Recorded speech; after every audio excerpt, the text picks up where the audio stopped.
On the line with Isaiah Kim Martinez from Miami Hurricane. Enjoy the discussion here on Miami football. And when you mention next step, that leads me right into it. So when you go 8-4 and win a bowl game against West Virginia, then the next season you start 10-0. And even though it's a disappointing end, you do win the division, you do reach the ACC championship game. So now comes maybe the tougher step, because as you take the steps, they become more tougher because the losses are against the really good teams, and then you're going to have to really climb to reach that next plateau. So for Miami football, what would be your expectations for next season?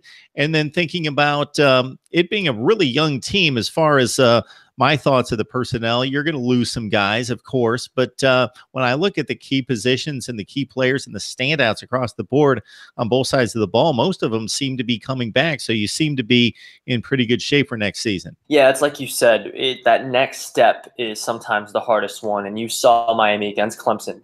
They were just not there yet this season, and you could see that. So then brings the question, all right, they're a good team. They're a good program going in the right direction.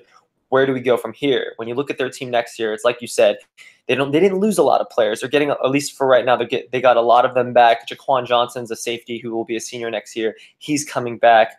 Michael Jackson was, I believe, at least tied for the leader in interceptions on Miami on the team this season. He's coming back. He plays corner. So those are two members of the secondary coming back from Miami where they need experience. So that's huge. Their linebacking core all will be juniors. They're going to come back, which is great. The one area on the defensive end that you see some problems is both Kendrick Norton and RJ McIntosh, who played a big part for Miami this season, as well as some other players like Trent Harris, who are seniors. They're all gone. We're talking about pass rushers. We're talking about guys who, make a difference on the defensive line, who make a difference in disrupting the rush, for other teams.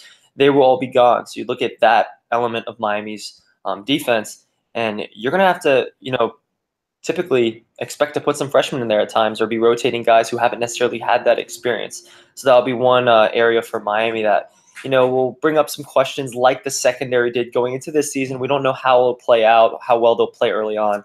But that defensive line, in order to be one of the best teams in the country, in order to reach that upper echelon, you need to be able to control the trenches on both sides, both offensive and defensive. And that defensive line will have some holes as far as guys leaving. So that brings up a question. Will Miami be able to dominate in that area next season?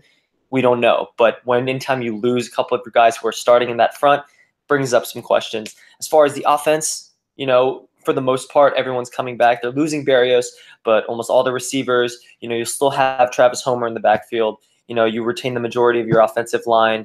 Obviously, Rozier and the quarterbacks will be playing in that competition. Lorenzo Lingard, one of the top running back recruits, comes in, adds to that. Their offense should be able to take that next step next season. What I expect for them is, in order to improve in that area, you need to maintain that consistency. You need to get that consistency.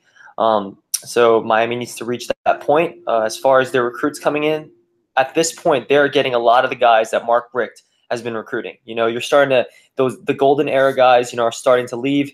And you're really starting to get some of these top recruits. They have a top 10 recruiting class for next year, and a lot of websites it's top 5. So when you look at that team, the talent will be there. It's just a question of experience and if Miami will be able to make that step next season. My expectation is next season won't necessarily be the one for Miami. I think it'll take at least a couple more years, only because you still have holes in certain areas. And I really think that Miami really needs some of these recruits coming in to develop with the ones we already have from Mark Richt's recruiting classes to really take that next step.